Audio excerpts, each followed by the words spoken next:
Soyez les bienvenus si vous nous rejoignez maintenant sur LCI. La nuit américaine continue. Nous allons vivre ensemble un moment historique. Qui de Donald Trump ou de Kamala Harris va s'installer à la Maison Blanche pour les 4 prochaines années? Souvenez-vous ce que nous avons vécu pour en arriver là, ce matin en heure française, ce soir en heure américaine. Un candidat que l'on a essayé d'assassiner 2 fois. Une candidate qui s'est retrouvée dans la course à la présidentielle alors qu'elle n'était pas programmée pour participer à ce moment incroyable. Il y a eu des rebondissements incessants au fil des dernières semaines et c'est ce soir le point d'orgue absolu d'une course à la Maison Blanche hors norme.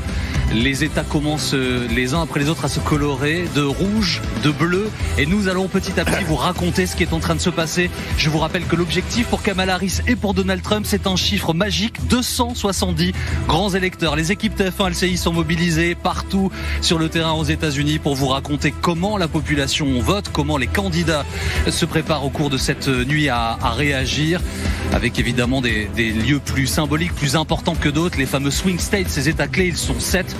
Ils vont décider ce soir du sort de cette élection. On regardera particulièrement ce que l'on appelle le mur bleu, ces 3 États du nord des États-Unis, avec notamment la Pennsylvanie.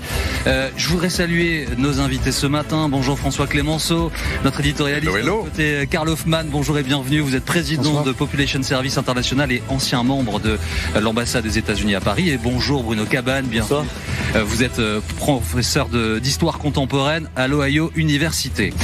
Nous allons immédiatement, si vous nous rejoignez à un peu plus de 5 heures, nous allons immédiatement faire un point sur ce qui s'est déjà passé. Bonjour Benjamin Cruard, racontez-nous s'il vous plaît où en sont les 2 candidats à la Maison Blanche. Écoutez, à 5 heures du matin...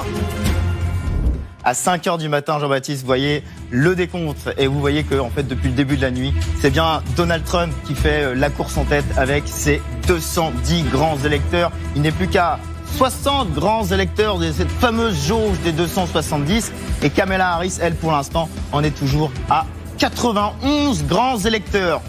Écart important, un peu en trompe-l'œil, vous allez le comprendre en regardant cette carte des États-Unis qui s'est largement colorée de rouge. Ce sont les États traditionnellement républicains qui ont les premiers communiqué leurs résultats. La morale de cette affaire, c'est que dans leur bastion, les 2 candidats respectivement l'emportent. On peut prendre l'exemple par exemple de l'Iowa pour Donald Trump. On le disait, peut-être chahuté dans les sondages dans cet État traditionnellement républicain.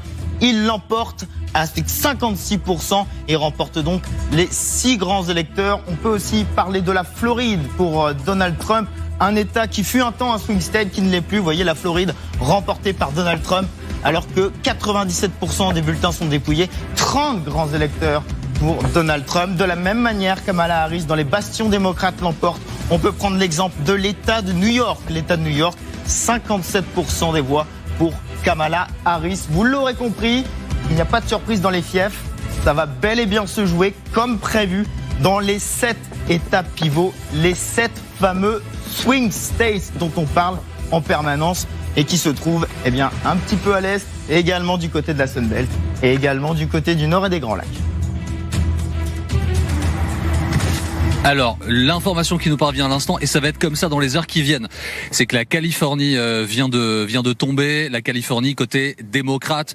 On a l'habitude des 2 bords des États-Unis, si je puis exprimer ainsi, les 2 côtes qui sont souvent du côté démocrate, et puis le cœur du pays est rouge, couleur républicaine. La Californie, donc tout à gauche de votre écran, qui se teinte de bleu pour tomber du côté de Kamala Harris, lui apportant ses grands électeurs, 145 grands électeurs donc pour l'instant pour Kamala Harris.